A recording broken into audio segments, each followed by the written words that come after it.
جی میرے انتہائی قابل احترام ناظرین، آپ کی خدمت میں اور آپ دیکھ سکتے ہیں ماشاءاللہ مولانا صاحب تشریف فرما ہیں، اور کل ہم نے آپ کو مطلع کیا تھا، اطلاع دی تھی کہ ہم آپ کی خدمت میں حاضر ہوں گے، اور اس حاضری کا مقصد کل ہم نے پوسٹ میں بھی ذکر کیا تھا۔ آپ ہمارے بیک جو گراؤنڈ میں پینافلیکس آپ دیکھ سکتے ہیں، اس پہ بھی آپ کو نظر آ رہا ہے کہ اس وقت بہت بڑی آزمائش سے ہمارا جو خیبر پختونخوا کا علاقہ ہے وہ دوچار ہے، کہ بہت خوفناک سیلابی ریلا ہے۔ تو اس میں ہمیشہ کی طرح پاکستانی جب بھی کسی مشکل میں مبتلا ہوتے ہیں تو پاکستانی ہی ان کی مدد کو آتے ہیں، اور لاسٹ ٹائم مجھے اچھی طرح یاد ہے جب 2022 میں سیلاب آیا تھا، تو اسی طرح میں اور مولانا ہم لائیو حاضر ہوئے تھے، اور ہم نے آپ سے ریکویسٹ کی تھی، تو ماشاءاللہ آپ حضرات نے بہت بڑھ چڑھ کر تعاون کیا تھا۔ تو میں چاہوں گا کہ میں زیادہ وقت نہ لوں، مولانا آپ سے خود مخاطب ہوں، اور اس بارے میں اپنے ماشاءاللہ وہ اپنی جو ان کا ہے طرز تخاطب اس سے آپ سے اپیل کریں۔ تو بابا لائیو ہم ہیں اس وقت، جہاں جہاں بھی آڈینس ہے آپ کو دیکھ رہی ہے، تو ماشاءاللہ لوگ آپ سے پیار کرتے ہیں بابا، آپ سے عقیدت اور رکھتے ہیں، تو جس کی وجہ سے آخری دفعہ بھی جب 2022 میں سیلاب آیا تھا تو آپ نے اپیل کی تھی، اور لوگوں نے بہت زیادہ پھر اس پہ بڑھ چڑھ کے ہمارے بھائیوں کے لیے تعاون کیا تھا۔ تو آپ سے گزارش ہے، لوگ آپ کو سن رہے ہیں اس وقت، کوئی ان کی ایسی بات اللہ آپ سے اللہ کروا دیں کہ لوگوں کے دلوں میں جائے، اور لوگ اس وقت جو پاکستانی ہمارے پریشانی میں مبتلا ہیں۔ میں تھوڑا سا آپ کے لیے بھی بابا اور ناظرین کے بھی بتاتا چلوں کہ جو بہت بڑا ڈیزاسٹر ہوا ہے اس کی شکل یہ بنی ہے کہ پتھر آئے ہیں اوپر سے نا جی، بہت بڑی تعداد میں پانی کی وجہ سے۔ جو اس وقت اب ہماری ٹیم وہاں موجود ہے گراؤنڈ پہ، وہاں جانے کے بعد یہ صورتحال پتہ چلی ہے، ابھی تک میڈیا سے تو نہیں پتہ چلا تھا ہمیں بابا، لیکن ٹیم نے بتایا ہے کہ وہ جو پہاڑی پتھر گرے نا جی اوپر آبادیوں پہ، انہوں نے بہت نقصان کیا۔ تو پانی نے اپنا نقصان کیا جی، اور پتھروں نے گر گر کے لوگوں کی املاک کو، جانوں کو بہت نقصان پہنچایا ہے۔ تو بہت سخت وقت ہے بابا، امید کرتے ہیں ہم لوگوں سے اپیل کریں گے، لوگ دل کھول کے تعاون کریں گے انشاءاللہ۔ السلام علیکم ورحمۃ اللہ وبرکاتہ۔ بسم اللہ الرحمن الرحیم، والصلاة والسلام علی رسولہ الکریم وعلی آلہ واصحابہ اجمعین۔ اللہ تعالیٰ نے اس دنیا کو امتحان کے لیے بنایا ہے، اور اس کی مختلف شکلیں ہیں۔ وَنَبْلُوكُمْ بِالشَّرِّ وَالْخَيْرِ فِتْنَةً ثُمَّ إِلَيْنَا تُرْجَعُونَ۔ ہم تمہیں تکلیف دے کر بھی آزمائیں گے، اور تمہیں بھلائی اور نعمتیں دے کر بھی آزمائیں گے، پھر ایک دن تم سب میرے پاس واپس آؤ گے۔ تو اس دنیا میں اللہ تعالیٰ نے سب سے زیادہ جو محبوب اور پیارے لوگ ہیں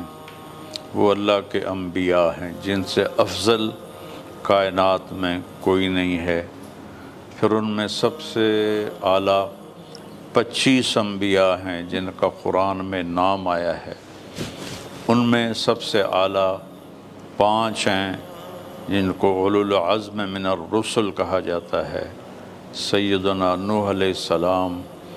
سیدنا ابراہیم علیہ السلام، سیدنا موسیٰ علیہ السلام، سیدنا عیسیٰ علیہ السلام، سیدنا و مولانا و ماوانا محمد رسول اللہ صلی اللہ تعالی علیہ وسلم۔ ہم انبیاء کی تاریخ پڑھیں تو سب سے زیادہ امتحان اللہ کا نبیوں پر آیا، یہاں تک کہ ہمارے نبی پاک جن کے لیے کائنات بنائی، جن کو حبیب اللہ، حبیب حبہ سے ہے، حبہ دانے کو کہتے ہیں، دانے کی صفت ہے کہ کاشت کرتے جاؤ گے وہ بڑھتا جائے گا، قیامت تک اسے کاشت کرتے جاؤ وہ قیامت تک بڑھتا جائے گا۔ تو حبیب اسے کہتے ہیں جس کی محبت کی آگے کوئی انتہا نہ ہو، اور وہ ہر دم، آپ دنیا سے تو چلے گئے، آگے تو موجود ہیں، تو اللہ تعالیٰ کی محبت ہر دم اپنے حبیب کے لیے بڑھ رہی ہے، بڑھ رہی ہے، بڑھ رہی ہے، بڑھ رہی ہے۔ اس لیے اس کائنات میں اور آسمان کی دنیا میں اللہ کے سوا کوئی نہیں جانتا کہ ہمارے نبی کا کیا مقام ہے، کیا مرتبہ ہے۔ لیکن اہل مکہ نے آپ کو کتنی تکلیفیں پہنچائیں، کتنے دکھوں سے آپ کو گزرنا پڑا۔ آپ صفا پہاڑ پہ بیٹھے تھے، ابو جہل گزرا، آپ کو گالیاں دینے لگا بڑی بڑی، آپ چپ کر کے بیٹھے رہے، پھر اس نے دوبارہ گالیاں دیں، آپ چپ کر کے بیٹھے رہے،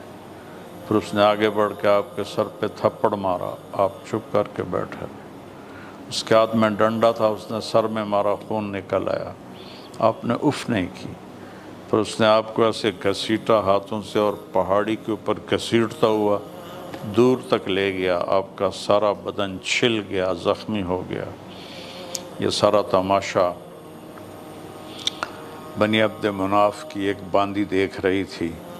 جب حضرت حمزہ رضی اللہ عنہ بھی ایمان نہیں لائے تھے، وہ شکار کر کے واپس آئے تو کہنے لگے ابا ہمارا، کاش آج تم اپنے بھتیجے کو دیکھتے کہ ابو جہل نے ان کے ساتھ کیا کیا ہے۔ جب انہیں پتہ چلا تو وہ سیدھے حرم گئے، ہاتھ میں ان کی لوہے کی کمان تھی،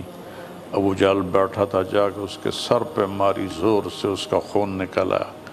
کہا تو میرے بھتیجے کو تنہا سمجھتا ہے،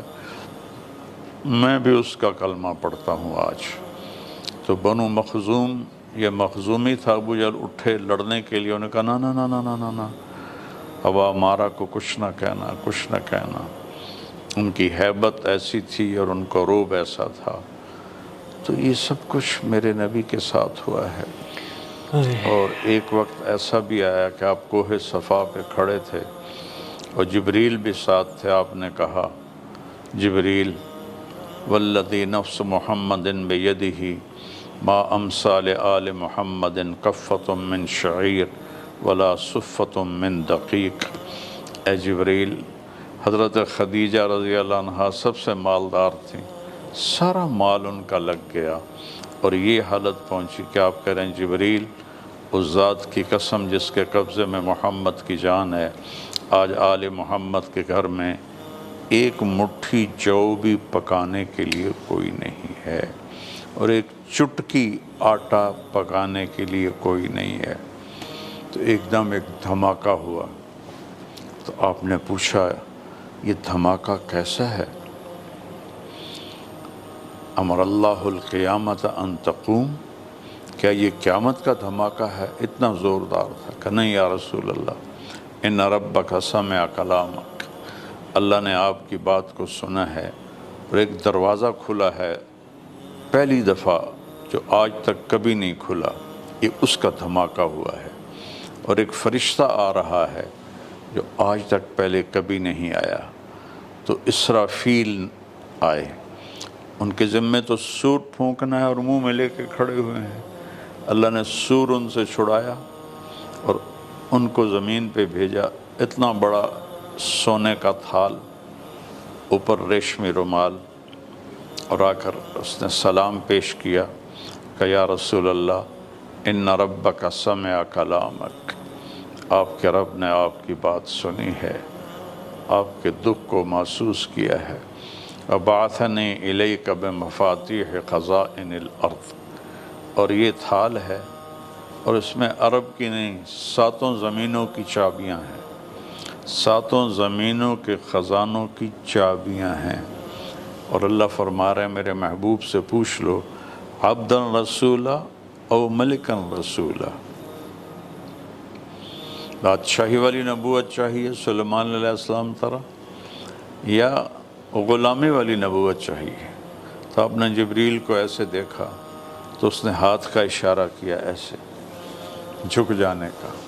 تو آپ نے فرمایا بل عبدا رسولا، غلامی والی نبوت چاہیے۔ ہائے ہائے، اور فرمایا کہ یا اللہ اجوع یوما و اشبع یوما، بھوکا رہوں گا تو دے گا تو کھاؤں گا، اذا جعت تضرعت الیک وسألتک،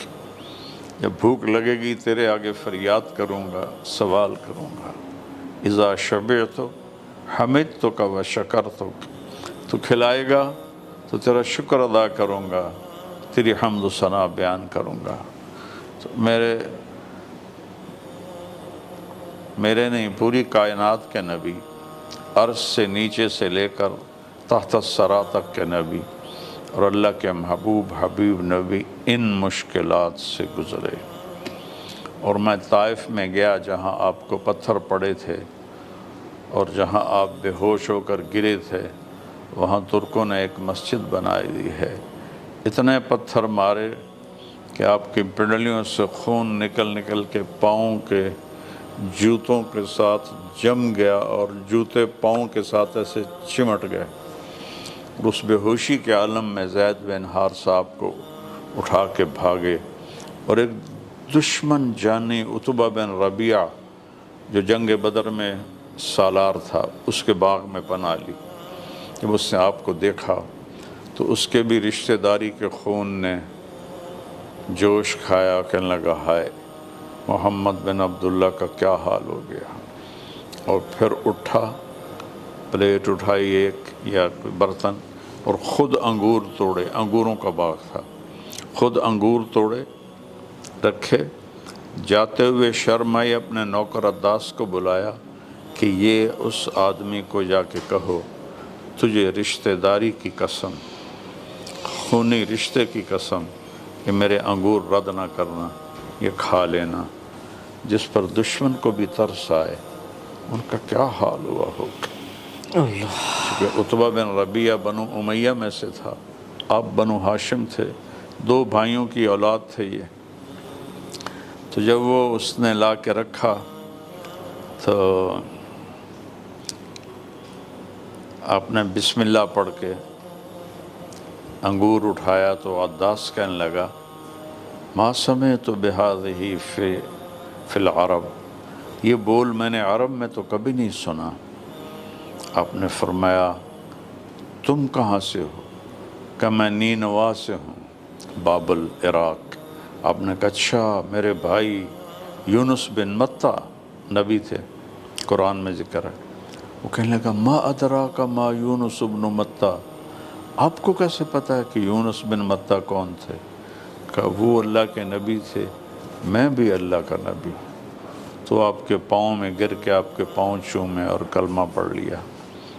آپ کو سارے زخم بھول گئے۔ اور جب وہ عداس واپس پہنچا تو عتبہ نے کہا تو بے دین ہو گیا، تیرا دین اس سے اچھا تھا۔ کہا نہیں، یہ سچا اور آخری نبی ہے۔ اب جو میرے نبی نے الفاظ کہے نا، اس میں جو درد ہے وہ تو کوئی بڑے سے بڑا فن خواں بھی اس درد کو الفاظ میں نہیں لا سکتا، لیکن اللہ سے جو مکالمہ کیا، اللہم انی اشکو الیک، یا اللہ آج میں گلہ کرتا ہوں،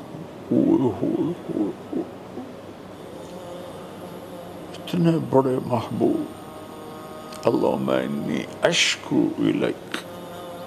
آج میں تجھ سے گلہ کرتا ہوں، ذو فقوت، تو نے مجھے ضعیف بنایا، کمزور بنایا، وقلت حیلتی، اور میرے پاس اسباب کوئی نہیں اپنی جان کو بچانے کے لیے، وحوانی علی الناس، اور تو نے لوگوں کے سامنے مجھے ذلیل کر دیا، مجھے بے قیمت کر دیا، تو نے مجھے الی من تکلونی، کیا میں کیسے بتاؤں؟ میں جب بھی یہ دعا سناتا ہوں میرے اپنے آنسو چھلک پڑتے ہیں، تو نے مجھے کن کے حوالے کر دیا؟ الی عدو یتجہمنی، ایسے دشمنوں کے حوالے کر دیا جو جو میرے ساتھ انتہائی برا سلوک کرتے ہیں. وَإِلَىٰ بَعِيدٍ لَا يَعْرِفُنِي، یا ایسے نادانوں کے حوالے کر دیا جو مجھے جانتے نہیں. مَعَ ذَلِكَ إِن كُنتَ رَاضِيًا فَلَا أُبَالِي، اگر تو راضی ہے تو مجھے کوئی پرواہ نہیں.